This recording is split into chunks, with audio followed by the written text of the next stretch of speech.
June 6, 1944. Dawn breaks over the English Channel, revealing the largest amphibious invasion in history.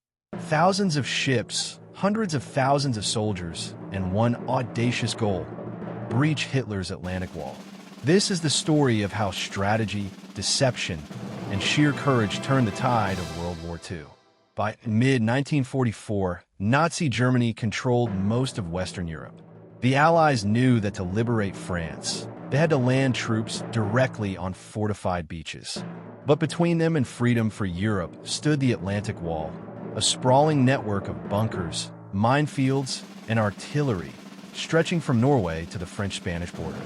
The Allies faced a daunting challenge: launch an invasion big enough to crack German defenses, but keep the exact landing site a secret until the last moment.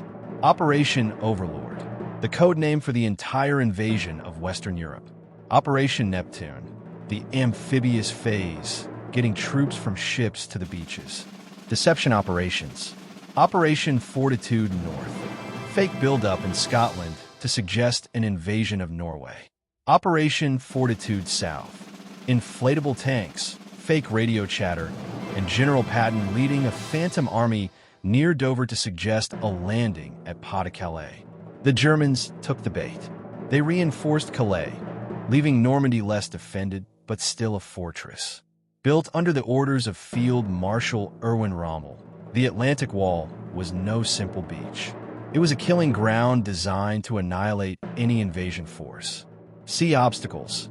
Wooden stakes tipped with mines to rip apart landing craft. Beach mines. Buried explosives triggered by pressure or tripwire. Machine gun nests. Overlapping fields of fire. Artillery batteries. Long-range guns capable of shelling the sea. The German 352nd Infantry Division guarded Omaha, one of the strongest points. They believed no force could breach it in daylight. They were wrong. Before the first landing craft touched the sand, thousands of paratroopers from the U.S. 82nd and 101st Airborne Divisions and Britain's 6th Airborne dropped behind enemy lines. Their mission: seize bridges, disrupt communications, and block German reinforcements. Pegasus Bridge captured by the British in a surprise glider assault. U.S. paratroopers scattered due to bad weather, but improvised and sowed chaos. At 5:45, Allied warships unleashed a deafening bombardment. Over 2,500 tons of shells rained down, targeting German bunkers, but many survived the pounding.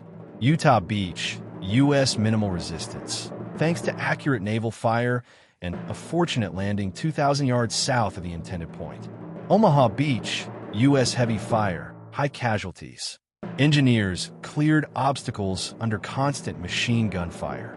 By mid-afternoon, the beachhead was secure.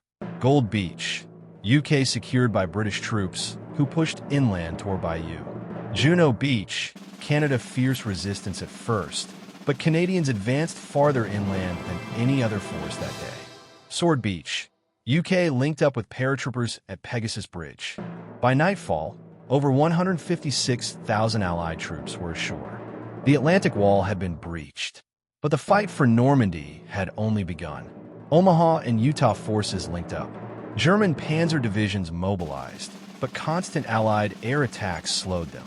The beachhead expanded, allowing tanks and supplies to flow in.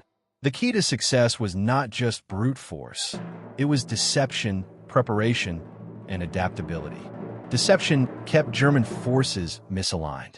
Engineering ingenuity allowed obstacle clearance under fire. Airborne operations disrupted reinforcements.